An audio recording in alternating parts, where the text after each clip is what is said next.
Are you ready to rock?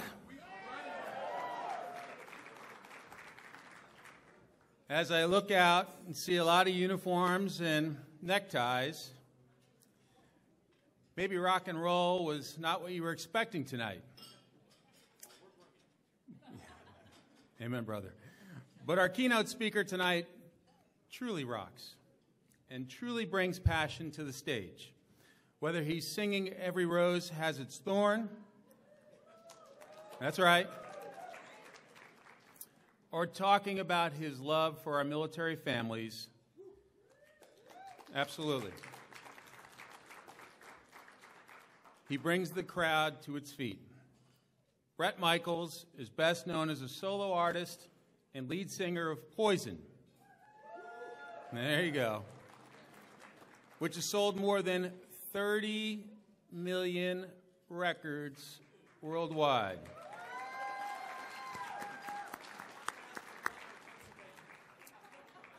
He's also starred in Rock of Love and was the winner of the 2010 season of Celebrity Apprentice.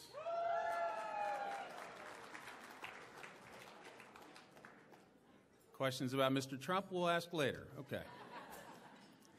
Beyond the legendary career in entertainment, he's also an incredibly successful entrepreneur who is always looking for ways to give back. He's a philanthropist who supports many causes, but our service members are so close to his heart because he comes from a military family himself. Ladies and gentlemen, please welcome Bret Michaels.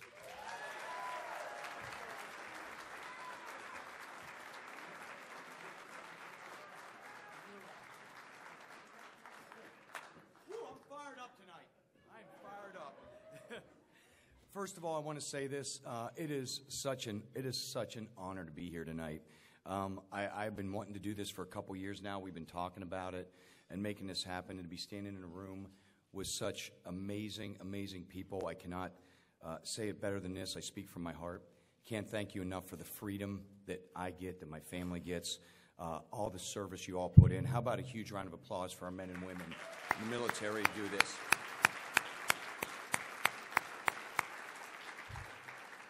But I want to say, more importantly, how about tonight, help me with this, a huge round of applause, not only for our men and women in the military, their families, their significant others, their children that make it all rock. Here's the funniest thing, I told the kids, you know, in life, you got to be a fighter, you got to prep. I prep no notes. After I got done giving this big speech, I'm like, I'm just going to speak from the heart, tell them how I feel, but I want to say this.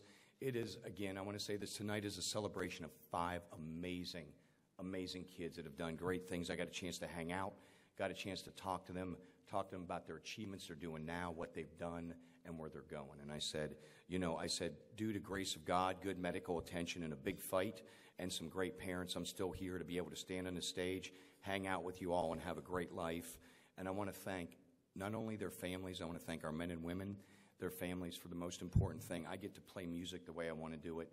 I get to look the way I want to look, and it's all because of the sacrifice you all make that I get to be able to stand up here, and especially for these kids, the sacrifice that happens every day in their life, facing adversity, overcoming adversity to turn it into an opportunity. As a lifelong type 1 juvenile diabetic, 5 shots a day, every day since I've been 6 years old, it is so amazing to be able to stand up here and to be able to have such a great night with you all.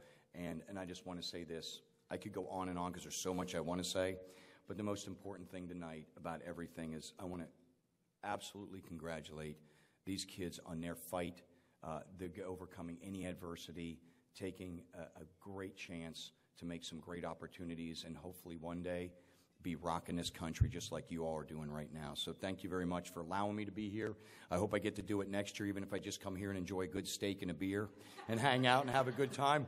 After this speech, you may not want me to speak again, but I just want to say I speak from my heart and my soul and say again, thank you for allowing me this. And to those 5 kids, I want to say this. I want to add from my own personal organization $10,000 to them. Tonight, I want to add $10,000. Thank you.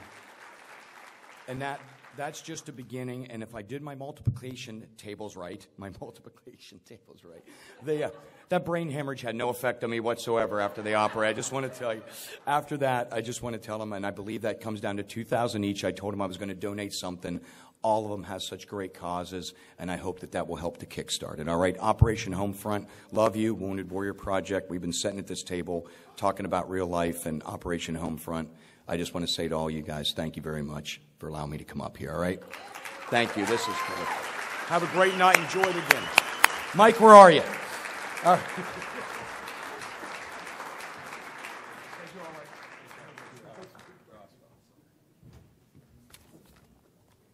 How about a big hand for Bret?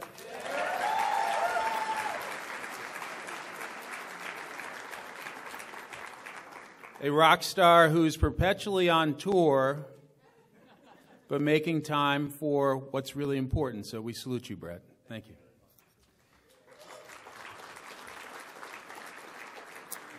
It is now my pleasure to welcome General Martin Dempsey back to the Military Child of the Year Awards. I think you all know that General Dempsey is the 18th Chairman of the Joint Chiefs of Staff, the nation's highest-ranking military officer, and the principal military advisor to the President, the Secretary of Defense, and the National Security Council. Thinking about the world we live in, what a job that is. You should also know that he is a steadfast supporter of the young people we salute tonight. This is the third consecutive year that he has honored our military children by attending this event. When he assumed the chairmanship in 2011, one of his 4 announced themes was keep faith with our military family, and that is something he has done year after year. Ladies and gentlemen, please welcome the chairman, General Martin Dempsey.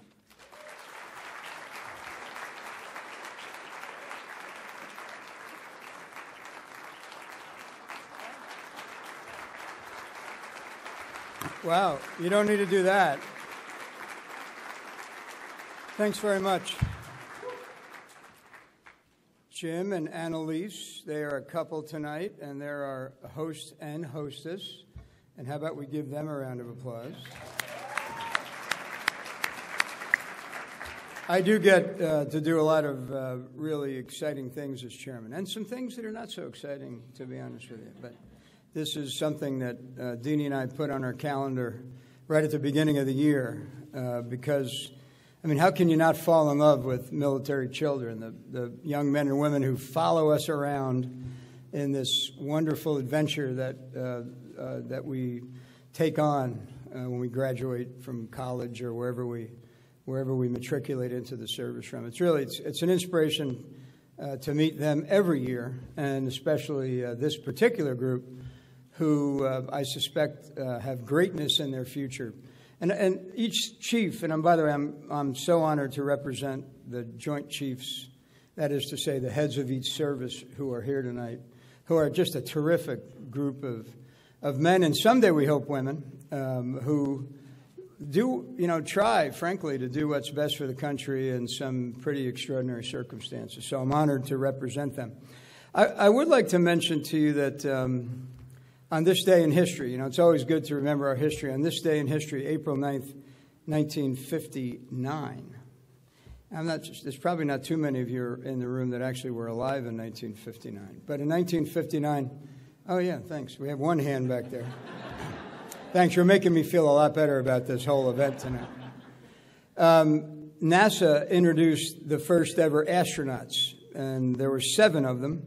The Mercury 7, they were called, and they went on to make history with missions with Mercury, Gemini, Apollo, and eventually the Space Shuttle program. Now, why do I mention that? Because the kids that that the chiefs will each recognize tonight are of that same, kind of quality. I get asked a lot about, is America advancing or declining? And by the way, many of you get asked the same question. I never hesitate to answer that question.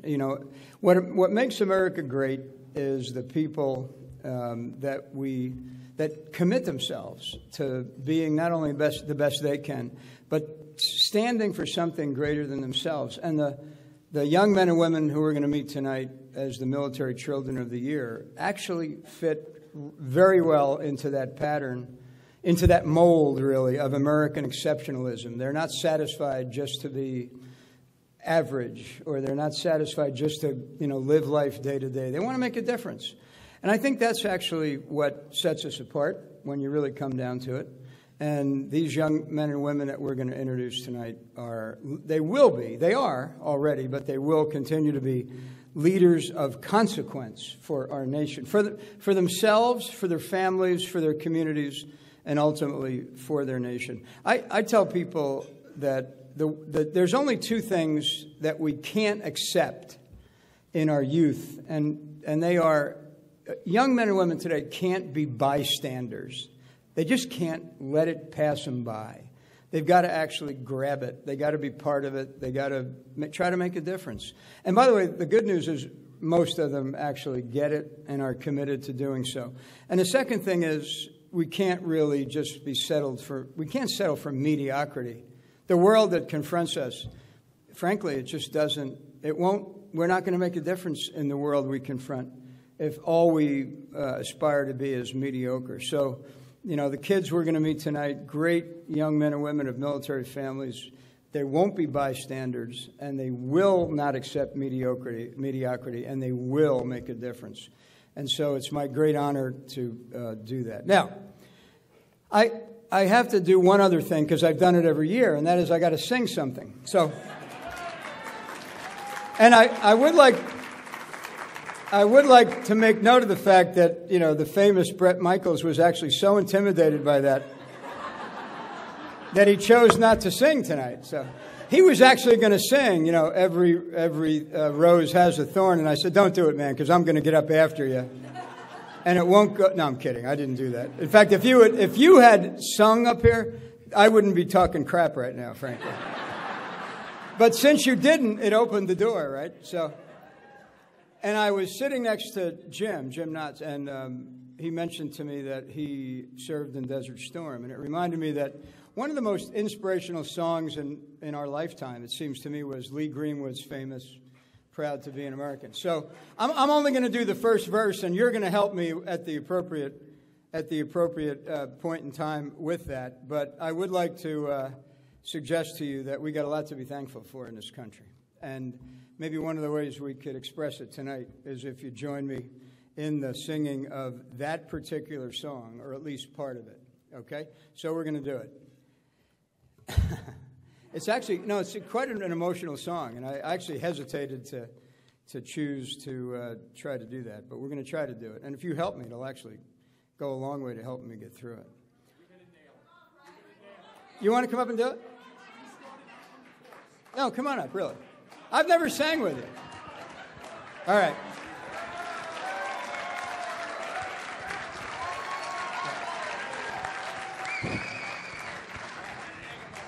I need a bandana. Who's got a bandana? I got your bandana. All right, ready?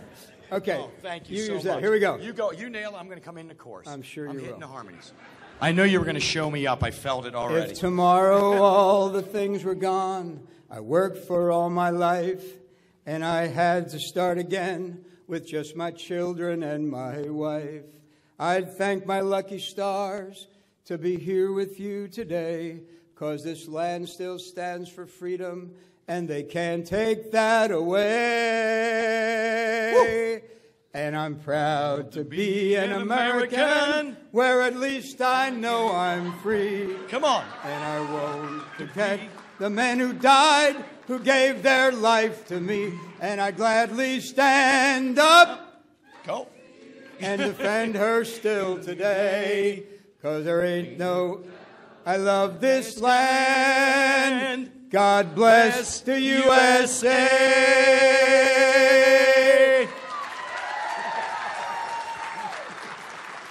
I was waiting for you to hit the high note. I can't do it. I can't do it. That was awesome. How about a big round of applause right there for nailing it? That is a tough song to sing. That is a tough song to sing. Thank you. You're welcome. That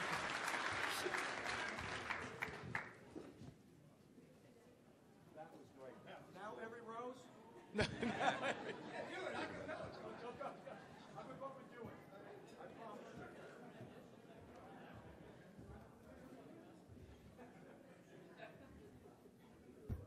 How cool is that? Chairman of the Joint Chiefs, Bret Michaels, God bless America. General, thank you so much for being with us tonight. We now turn to the moment that brings us all together. A senior leader from each service will introduce our respective award recipients and then present each with their Military Child of the Year award. I'm going to be very brief with introductions so that we keep the program moving along, but I encourage you all to read about these distinguished and remarkable military leaders in your program. Presenting the Army Military Child of the Year Award is Chief of Staff of the Army, General Raymond T. Odierno. That's right.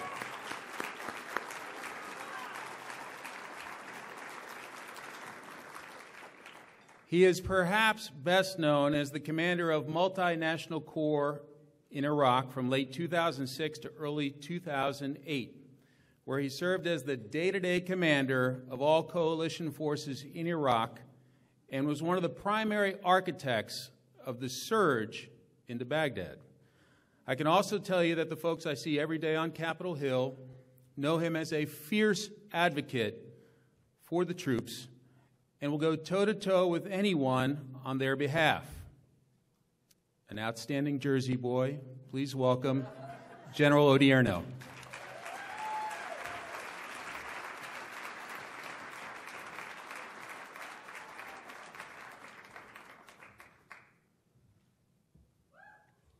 Good evening, everybody. There's a lot of lights up here. Well, first, I'm not going to talk specifically about what Kenzie did, because I think they'll cover that here in a minute. But I want to talk about Kenzie, actually, a little bit. And so first, I want to thank Kenzie's parents, Jason, Erica, and her sister, Madison, for the support that they've given her, because it's about a family. And we're really here tonight celebrating military families, and it takes a family to support these great young men and women we're honoring here tonight. But there's a couple things that have struck me having an opportunity to meet Kenzie. One is, first, as many young men and women who are Army, Navy, Air Force brats, or whatever you want to call them, she's gone to 12 different schools. Now, I want you to know she's only in the 10th grade. So, I want you to understand what that means. And I think all of us who have served, our children have all gone through that. But she looks at that as the way she did when her dad deployed. You can be down, you can be negative, but instead of that, she decided to turn that into a positive. She decided to do something special when a lot of people might have been negative about their dad or mom being gone. And she decided to start her own organization to help others.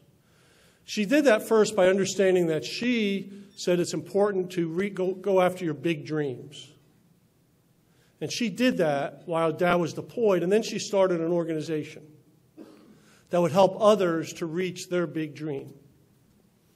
The second thing about Kenzie is that we talk a lot about service. And now we have a girl when she was 11, now 16 years old, who understood service at a very young age. Doing something for her community, doing something for others that really makes her a special human being. Now, I just want to close for all of the older people in the audience. I want you to think back, and I want you to think about what you did when you were 11 years old. Kenzie was starting her own business, her own private organization to start others when 11 years old. I'm not sure I knew how to tie my shoes when I was 11 years old.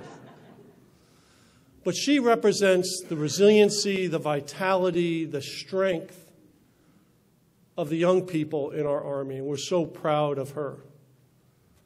And we're incredibly proud of her parents and her sister, who I know helps her and supports her very much. So from everyone in the United States Army, to all of us who serve in uniform, and to all of our families, we are proud to congratulate Kenzie this evening and honoring her as the Military Child of the Year for the United States Army.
Thank you, General Odierno.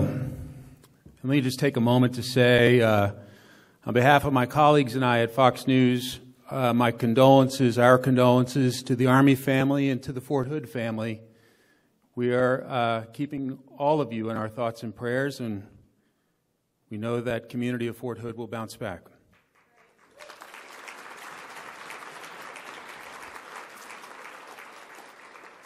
Presenting the Military Child of the Year Award for our Marine Corps recipient is the Assistant Commandant, General John M. Paxton. He has led our Marines around the world, from Somalia to Korea to Europe to Iraq. Please welcome General John Paxton.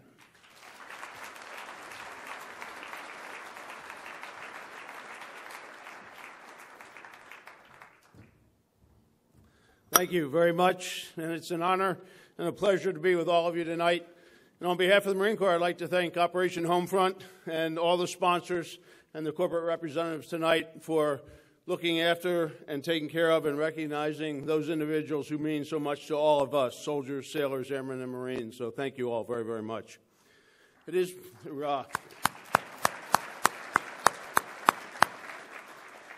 It's my pleasure and privilege tonight to honor Logan Jordan, who flew some 5,000 miles in from Kailua in Hawaii to be with us tonight. I'm going to brag about Logan for a minute, but before I do that, I want to brag about his mom and his dad. And they're not necessarily in the program, but the point of this is to let you know the old adage is true that the apple doesn't fall far from the tree. Dad is a Master Sergeant, 21 plus years in the United States Marine Corps, Iraq veteran, Afghanistan veteran, 5 tours, Purple Heart recipient. In between all of that, early on, was involved with our artillery unit down in Bessemer, Alabama, got involved with Toys for Tots. So not only is he a great artilleryman, General Odierno, all right, cannon, red patch, cannon cocker, good. So he's check or hold, sir? Check? Okay, got it. So not only is he a great artilleryman and a great Marine, but he's instilled in his children not only service to country, but volunteering for others from a young age. Mom, Becca, is a nurse. She's also an author, writing child's books, and has been a lifelong advocate of foster homes and foster families. So that's kind of the environment that Logan grew up in. I stopped counting on Logan's card with 9 volunteer activities. I ran out of room to talk in my 3-minute time that was allotted, and my memory bank couldn't hold any more than that. But to all of you, though, if you want to know what overcoming adversity looks like and feels like, Logan was diagnosed at 3 years old with juvenile rheumatoid arthritis. So he has lived with that. He is 15 now, but he has lived with that for 12 years. And it has been multiple surgeries and a lot of physical therapy. The quote, if you look in the Marine Times and the articles there, he uses a quote from our Commander-in-Chief, Barack Obama. And it's basically, he says, hey, when life deals you a bad set of cards and you feel hopeless, instead of worrying about how bad you feel, reach out and try and help somebody else. And you'd be amazed how better you feel because you make them feel better. So that's kind of the spirit and the enthusiasm that Logan embodies here. And if I can remember those 9 things, besides being the freshman class president and doing very well at school, he's involved with Toys for Tots, Blue Star families. He's a math tutor, a science tutor, a peer mentor. He works with children that may get exposed to meth in Hawaii. He works for Blue Star families. He works for foster families. And most importantly, in the face of all that, Logan has come up with his own philanthropic organization called Logan's Heroes Foundation, where he goes out on his own and solicits individual and corporate sponsorship so that money can go to other worthwhile causes. We should all be so lucky to accomplish in our adult lives what Logan has done in 15 years. So it is my privilege on behalf of the Marine Corps and with thanks to Operation Homefront to recognize the Marine Military Child of the Year, Logan Jordan. Congratulations, Logan.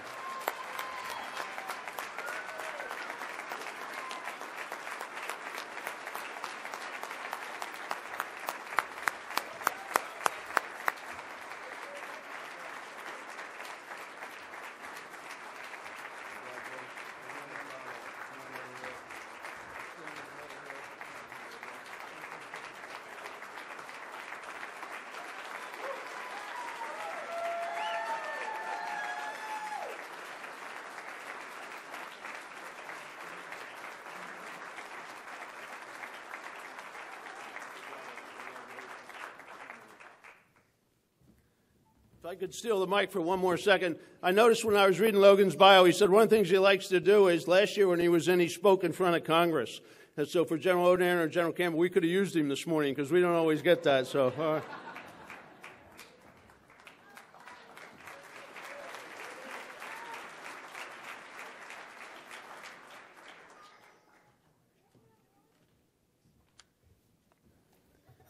Thank you, General Paxton.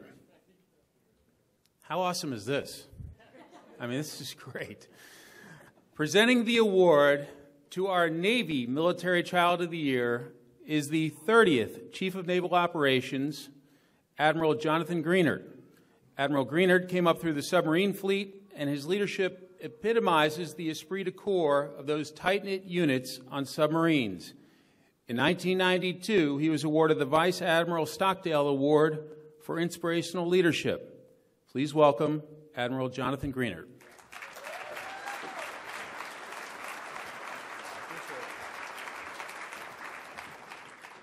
Thank you very much.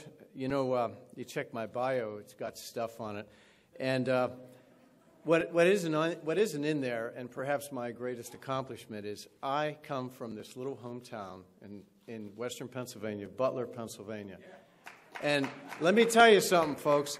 I am from the same darn hometown as Bret Michaels. You think I'm making that up? I'm not making that up. And Yoon's got to understand that we from Western Pennsylvania stick together. So I got no rhythm. I can't play anything but the radio. So I went in the Navy, and, well, some things worked out. All right, Bret, pretty cool. So, Jim, it's great to be back here tonight, and I'm going to, as my colleagues have, thank Operation Homefront for what you do on behalf of everybody, including especially our families. And on behalf of the 630,000 sailors, our reservists, and our civilians, I want to thank you again. So I get the honor and privilege to introduce Ryan Curtin tonight, our Navy recipient. Ryan is from a family of service. His mother, Lisa, and his father, Rex, who is serving active duty. He is a Commodore, which means he commands several squadrons of aircraft down in Corpus Christi, Texas. They are here tonight. He has two brothers at home in Texas, Michael, 16, and Sean, 11. That's important because the Curtin family is going to move pretty soon. This will be the, I think, 10th move in 18 years. They're going to do what's called a ditty move, which means, you know, the father decides we can do this on our own. I can do anything, right? I'm amazing, which means I have 3 strong boys and a wife who will tolerate all of this. One of those boys who we will honor tonight. As I said, service is a Curtin tradition. His great-grandfather was in the Army in World War II. His uncle was an Army Apache pilot, and his mom is the director of the Navy Marine Corps Relief Society office there in Corpus Christi, Texas. So clearly a family of service. Now, Ryan has obviously excelled as a military child. Several moves that I mentioned before. His father was gone almost 3 years on deployment, and we know that that is typically the case, frequently the case for military families. But Ryan spent the early period, the first month of his senior year, undergoing major surgery, where he had to take care of what turned out what was a birth defect. Basically his clavicle in that area had to be operated on and adjusted. So for a month plus, he was recovering from major chest surgery to deal with that. But as we know with the kids that we talk about, it was about service, not about him, about resiliency, and he continued volunteering, which was really has been his passion. He won the President's Gold Award for volunteer service and volunteerism for greater than 500 hours. He is a MWR youth soccer coach. He volunteers with the Relief Society, the Thrift Store, Blue Star Family, started and led a school program, student to student, taking care of, or actually bringing in kids that come to the school. As we know, as our kids move, it's really a shock. It can be a trauma, actually, moving from place to place. But actually, I think reading this next item, he is the ultimate herder of cats. And what I mean by that is, this is a person that said, okay, it looks to me like we need to build a deck here and put a stairway here and landscape this area because a Marine unit is coming back and this building is kind of shoddy. So he took this on and managed 57 Marines, sailors, and civilian volunteers in constructing this. How do you do that? How do you bring all that together? And it passed building code, I might add. Now, we talked about the fact that he only has a 99% GPA, and we're going to fix that 1%, I think, in the time we have remaining. A 3-year letter in varsity soccer, cross country, and he's known as a great friend and mentor. So one of these people that everybody likes, everybody wants to be around, and humble and dedicated. He'll be headed to either Trinity University or perhaps more likely Northeastern University here in the fall to study medicine and perhaps be a Navy flight surgeon or a dive medical officer or, frankly, whatever the heck he decides he wants to do. On top of all this, you'll see it as I ask him to come up. This is one good-looking guy. And he doesn't look anything like Mark Welsh, which is very, very good. Brian, please come up and join me as we recognize you. Our Navy Military Child of the Year, Ryan Curtin.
Thank you, Admiral. Representing the Air Force Military Child of the Year Award is General Mark A. Welsh III, the Chief of Staff to the Air Force. He's had a diverse career ranging from Commander of U.S. Air Forces in Europe to Associate Director for Military Affairs at the CIA. Please welcome General Mark Welsh.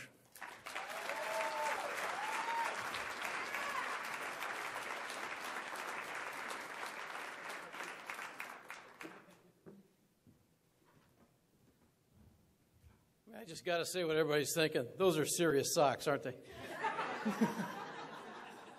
Very nice. Ladies and gentlemen, it's an honor to be here tonight with all of the award winners because this is really an incredible group of people. I'm sorry for Jonathan Greenert. He can't control himself. I don't know why he picks on me like this in public. You know, actually, I do know, and I haven't told anybody this, but I probably ought to let this leak. When John was first promoted to Rear Admiral, his first star, I heard about it. I had met him just before that.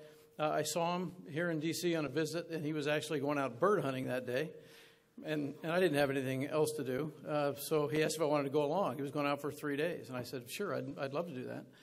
And so we went out bird hunting, and Jonathan had a new hunting dog And the funny part about that hunting dog was that he named him Sarge. I don't know where that came from, but that was the dog's name.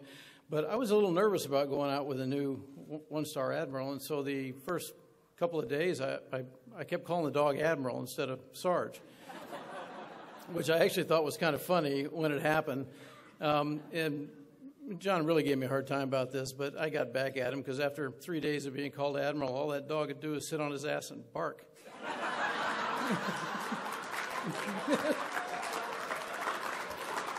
And he had to get rid of him. I am thrilled to be here tonight to introduce another great young American to you. Gage Dabin is sitting right over here. Raise your hand, Gage, so they can all see where you are. As you've heard from everybody else, one of the cool things about the United States military, and I think the people who try to lead it, is that we recognize that we get this amazing talent that walks in the door. And while we try to take the credit for making people great leaders or great Americans or great patriots, the reality is they come to us with all this stuff kind of built in. And Gage certainly gets it from home. His mom and dad are with him tonight. This is Senior Master Sergeant Toby Dabin sitting right next to him, and Jennifer Dabin sitting at the front of the table. Jennifer is a mortgage specialist. She is a very proud mom. She is a very proud American. She is also a cancer survivor. And one of the reasons we're sitting here tonight with Gage is that Gage helped his mom get through that time. As the oldest child, he took care of her and his brothers and sisters. Dad Toby's pretty fair at what he does, too. He's a senior master sergeant in our Air Force, and about a year ago this time, probably, he was awarded the Department of Defense Military Firefighter of the Year award. That's not a bad crowd.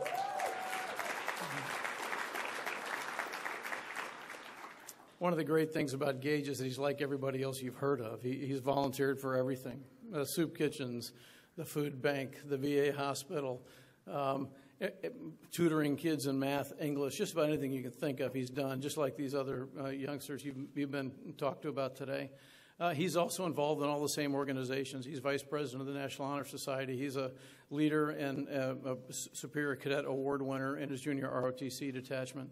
He's a member of the Keystone Club in Alaska. He's a member of the Anchorage Youth Advisory Council. He was actually the base's Military Youth of the Year this last year. He was the Alaska Youth of the Year.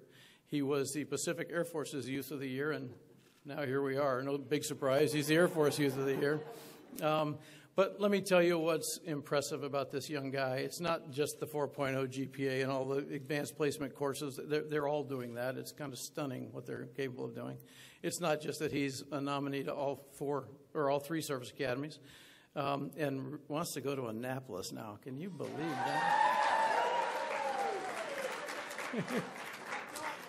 Yeah, fight's not over. Ray, we still have time. What's really impressive about this young guy is when you talk to him, it takes you about 5 seconds to realize what Gage is life. Everything is an opportunity to him. He's excited about everything he does. You can play 3 varsity sports. You can be captain of the wrestling team. But, I'm not a very good swimmer, so I think I'll go swimming every night. Just because I want to get better at that, because someday I might want to take a qualifying test for special operations. That's the way he thinks. His response to visiting Congress, I'm going to be president someday. And he means it. If you haven't had a chance to talk to him, come visit him. You'll see his face in a minute. And just talk to him. I promise you, you will feel better about everything in your life instantly.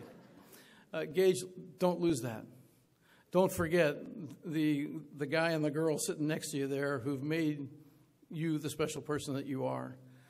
There's lots of things you can be thankful for in your life, but start there, buddy. And tonight, after we give you a round of applause and hand you this award, walk back and say thank you. This is a great opportunity to give back a little bit there because they are unbelievably proud of you. Your mom knows you carried her through the toughest time of her life. Here's what Gage said about his mom. My mom is love. Well played, bud. And here's what he said about his dad. My dad shows me what it's like to be a man. He shows me every single day. Gage, get up here. I owe you an award, and I'm going to get a motion.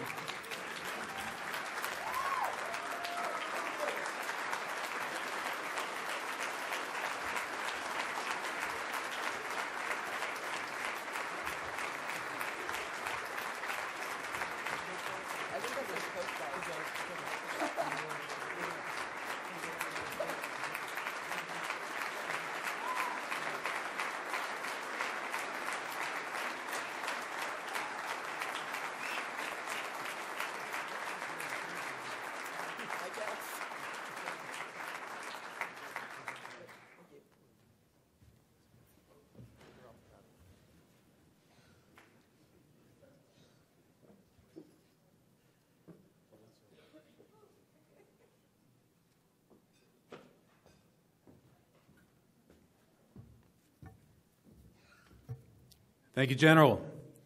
Finally, presenting the Coast Guard Award for Military Child of the Year is Vice Admiral Manson Brown.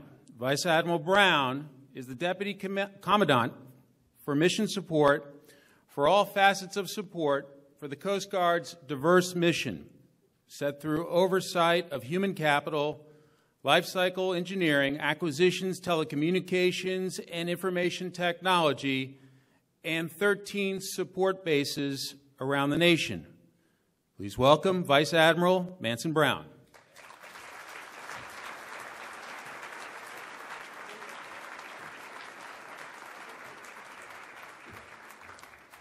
Well, good evening, ladies and gentlemen. I'm very pleased to represent our 24th Commandant, Admiral Papp, to really honor a terrific young individual as our Coast Guard Military Child of the Year, Ms. Juanita Collins. You know, she's a terrific young lady. I just had the opportunity to meet her tonight. I'm so inspired by all of these great young Americans. Is this an indication of the future that we should expect? I've got to tell you, I'm going to be retiring from active service in about a month after 36 years. And I've never been so proud of the future of this country. Not only because of the men and women that are currently wearing the uniform, but the people that I meet every day as part of the youth of American society. You know, Juanita Collins is the daughter of two extremely proud parents. We've got Chief Petty Officer Taffa Collins and Mr. Ricky Collins. Please stand, parents, and be recognized.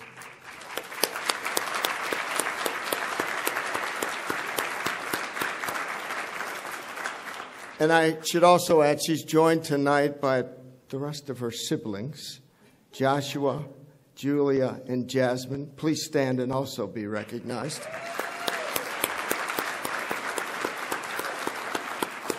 And these things don't happen without somebody putting pen to paper to nominate excellence. I'm really pleased that her guidance counselor flew up from Florida to be with us. I'd also like to recognize Ms. Courtney Ward.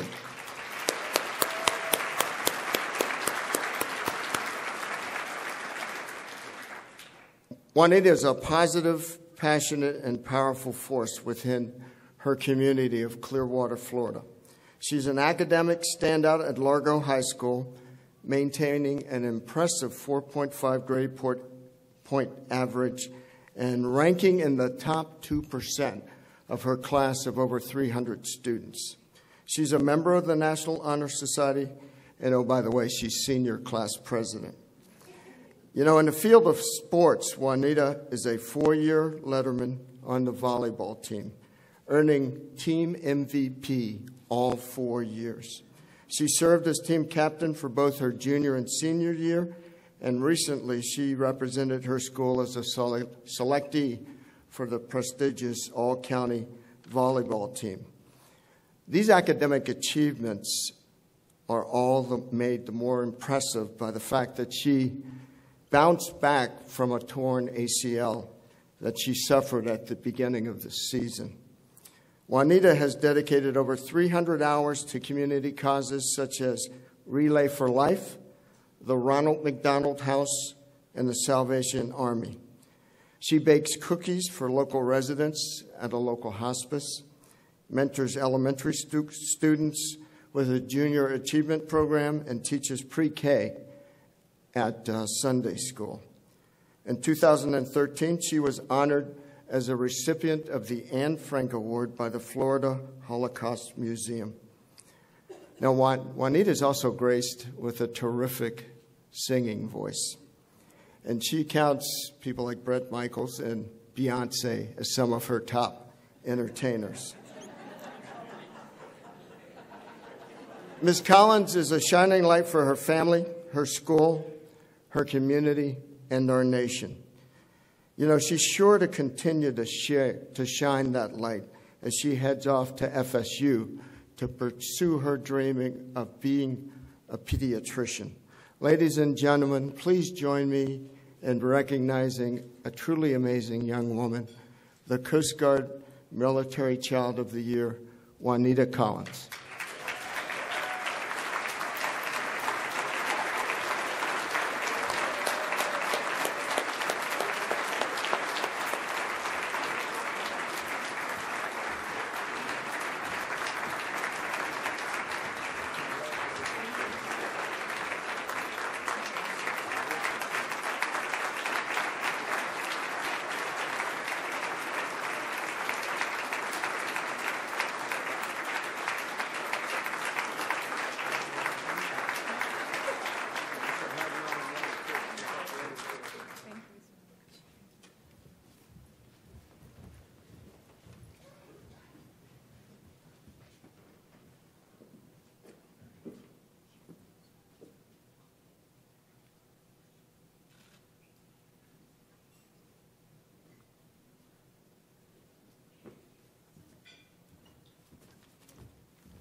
Okay, I know you all saw me take the statues back.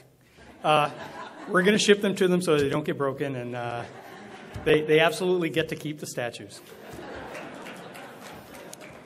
As I head toward the conclusion of the evening, I want to thank again Mr. Mike Emanuel for being our MC tonight. I think he did a great job.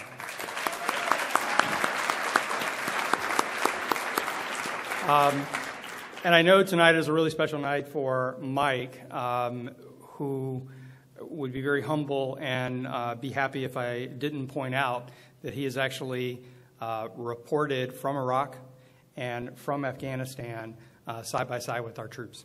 So thank you for your service.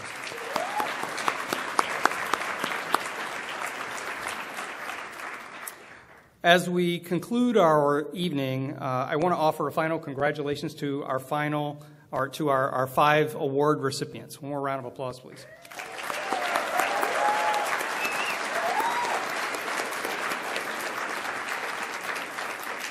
Our nation thanks you for your patriotism and your commitment to the highest ideals that our armed forces embody. Remember now as you leave here that you represent the best our country has to offer, and you each have a bright future ahead of you. On behalf of the Board of Directors of Operation Homefront, let me express our appreciation to all of you for being with us tonight. If you haven't already, I encourage you to come up and meet our award recipients and their families. They really are truly amazing people. Thank you, and have a good night.